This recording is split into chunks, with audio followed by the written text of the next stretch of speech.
এখন শুনবেন আজকের গুরুত্বপূর্ণ খবরের শিরোনাম। গাজায় ফের হামলা শুরু ইসরায়েলের। যুদ্ধবিরতির দ্বিতীয় ধাপ ব্যর্থ হলে আবার যুদ্ধ শুরু করতে প্রস্তুত ইসরায়েল, জানিয়েছেন নেতানিয়াহু।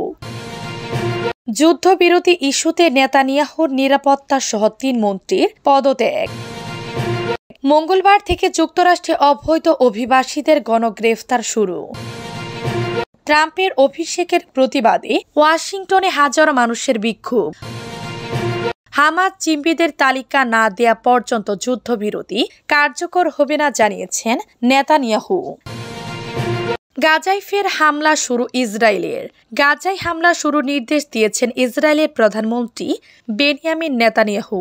হামাস যুদ্ধবিরতি চুক্তির শর্ত পূরণে ব্যর্থ হওয়ার কারণ দেখিয়ে তিনি এই নির্দেশ দেন। এক সংক্ষিপ্ত বিবৃতিতে বিষয়টি জানিয়েছেন ইসরায়েলি সামরিক বাহিনীর মুখপাত্র ড্যানিয়েল হাগারি। তিনি বলেছেন, রবিবার সকাল পর্যন্ত হামাস তার পূর্ণ শর্ত করতে চুক্তি অনুযায়ী হামাস ইসরায়েলকে জিম্মিদের তালিকা দেয়নি। প্রধানমন্ত্রীর নির্দেশ অনুসারে যতক্ষণ পর্যন্ত হামাস তার দায়িত্ব পালন না করেছে ততক্ষণ পর্যন্ত যুদ্ধবিরতি কার্যকর হবে না।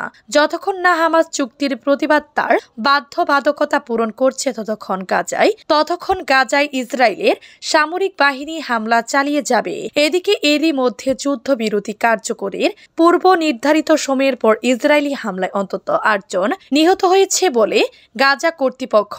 স্থানীয় সময় রবিবার সকাল 8:30টায় যুদ্ধবিরতি কার্যকর হওয়ার কথা ছিল।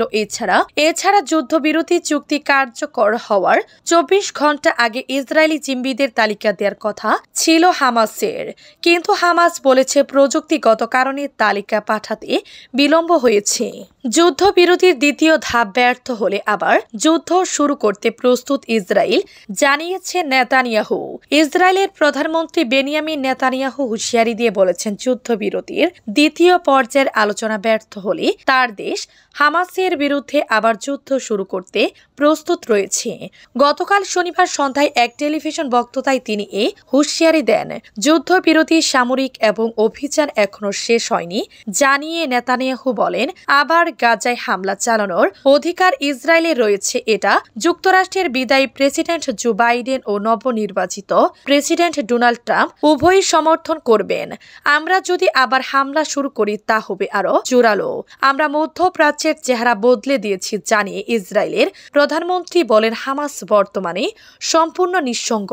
গতকাল সন্ধ্যায় বক্তৃতার আগে নেতানিয়াহু বলেছিলেন, জিম্মিদের মধ্যে কাদের মুক্তি দেওয়া হচ্ছে হামাসের সেই তালিকা আমাদের হাতে না আসা পর্যন্ত ইসরায়েলের যুদ্ধবিরতি করবে না, চুক্তির লঙ্ঘন সহ্য করবে না ইসরায়েল। যুদ্ধবিরতি ইস্যুতে নেতানিয়াহুর নিরাপত্তা সহ ৩ মন্ত্রীর পদত্যাগ। গাজা যুদ্ধবিরতি চুক্তির বিরোধিতা করে ইসরায়েলের অতি ডানপন্থী জাতীয় নিরাপত্তা মন্ত্রী ইতামার বেন গভির পদত্যাগ করেছেন। তার সঙ্গে তার জাতীয়তাবাদী ধর্মীয় দল উজামা ইহুদি দ্বীতের আরও ২ মন্ত্রীও পদত্যাগ করবেন, খবর রয়টার্সের। রবিবার গাজায় যুদ্ধবিরতি কার্যকর হওয়ার দিনে এসব খবর এলো। প্রতিবেদনে বলা হয়েছে, উজমা ইহুদি শক্তি পার্টি এখন থেকে আর ক্ষমতাসীন জোটের অংশ থাকবে না, তবে দলটি বলেছে তারা নেতানিয়াহুর সরকারের পতন ঘটানোর চেষ্টা করবে না। যুদ্ধবিরতি ঘোষণার আগের সপ্তাহে বেন গভীর পদত্যাগের হুমকি দিয়েছিলেন এবং তিনি এটিকে একটি বেপরোয়া চুক্তি বলে অভিহিত করেন। সেই সঙ্গে তিনি অন্যান্য কঠোরপন্থী সেটলার বসতি স্থাপনাকারী পন্থী পক্ষগুলিকেও একই পদক্ষেপ অনুসরণ করার আহ্বান জানান। এদিকে অবশেষে রবিবার স্থানীয় সময় বেলা 11:15 থেকে এই যুদ্ধবিরতি কার্যকর হয়। ইসরায়েলের প্রধানমন্ত্রী কার্যালয় এক বিবৃতিতে এই ঘোষণা দেয়। এর মধ্যে দ্বিতীয় ফিলিস্তিনের গাজা উপত্যকায় দীর্ঘ 15 মাসের রক্তক্ষয়ী যুদ্ধের অবসান হতে যাচ্ছে। মঙ্গলবার থেকে যুক্তরাষ্ট্রে অবৈধ অভিবাসীদের গণগ্রেফতার শুরু। আগামীকাল সোমবার 20 জানুয়ারি যুক্তরাষ্ট্রে নতুন প্রেসিডেন্ট হিসেবে শপথ নিচ্ছেন ডোনাল্ড ট্রাম্প। তার অভিষেকের পর দিন থেকে দেশটিতে অবৈধ অভিবাসীদের গণহারে গ্রেফতার শুরু করবে মার্কিন অভিবাসন কর্তৃপক্ষ।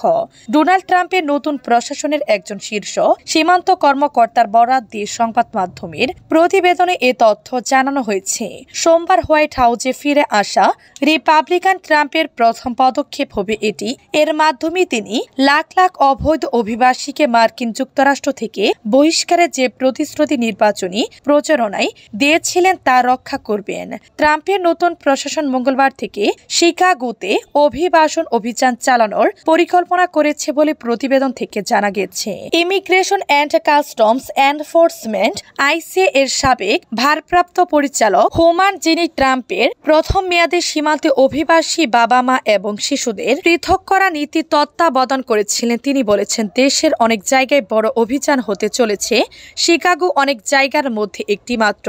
মঙ্গলবার আইসিও অবশেষে তাদের কাজ করতে মাঠে নামবে।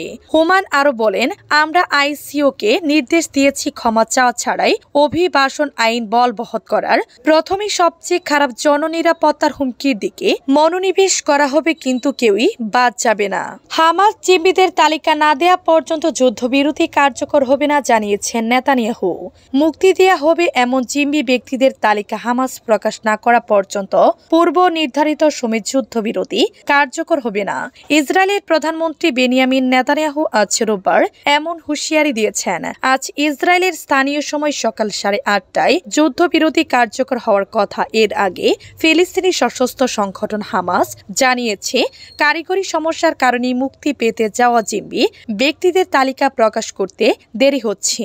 এরপর নেতানিয়াহুর দপ্তরের পক্ষ থেকে এক বিবৃতিতে বলা হয়, প্রধানমন্ত্রী সামরিক বাহিনীকে জানিয়ে দিয়েছেন যে সকাল 8:30টার দিকে যুদ্ধবিরতি কার্যকর করার প্রক্রিয়া শুরু হচ্ছে না যতক্ষণ না হামাসের পক্ষ থেকে প্রতিশ্রুতি অনুযায়ী মুক্তি দিতে যাওয়া জিম্মি ব্যক্তিদের তালিকা দেওয়া হবে, ততক্ষণ এটি কার্যকর করা হবে না। গতকাল শনিবার ভোরের দিকে ইসরায়েলের জোট সরকারের মন্ত্রিসভায় গাজায় যুদ্ধবিরতি চুক্তি অনুমোদন পায়। এর আগে গত শুক্রবার ইসরায়েলের জাতীয় নিরাপত্তা বিষয়ক মন্ত্রিসভা যুদ্ধবিরতি চুক্তি অনুমোদন করে।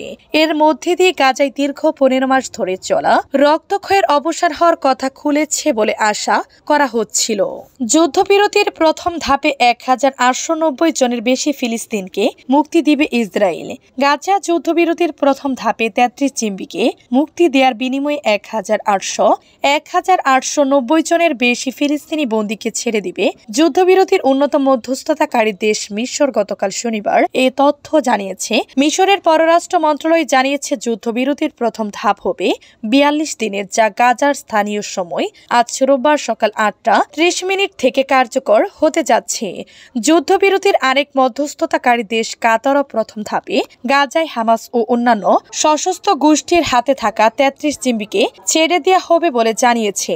ইসরায়েলের বিচার মন্ত্রণালয় এর আগে বলেছে, আজ ফিলিস্তিনের 737 কারাবন্দী ও আটক ব্যক্তিকে ছাড়া হবে, তবে তা বিকাল 4টার আগে নয়। 2023 সালে 7 অক্টোবর হামাসের নেতৃত্বে ইসরায়েলে হামলা চালিয়ে 251 জনকে জিম্মি করে গাজায় নিয়ে যাওয়া হয়। এসব জিম্মির মধ্যে যুদ্ধ বিধ্বস্ত গাজায় এখনো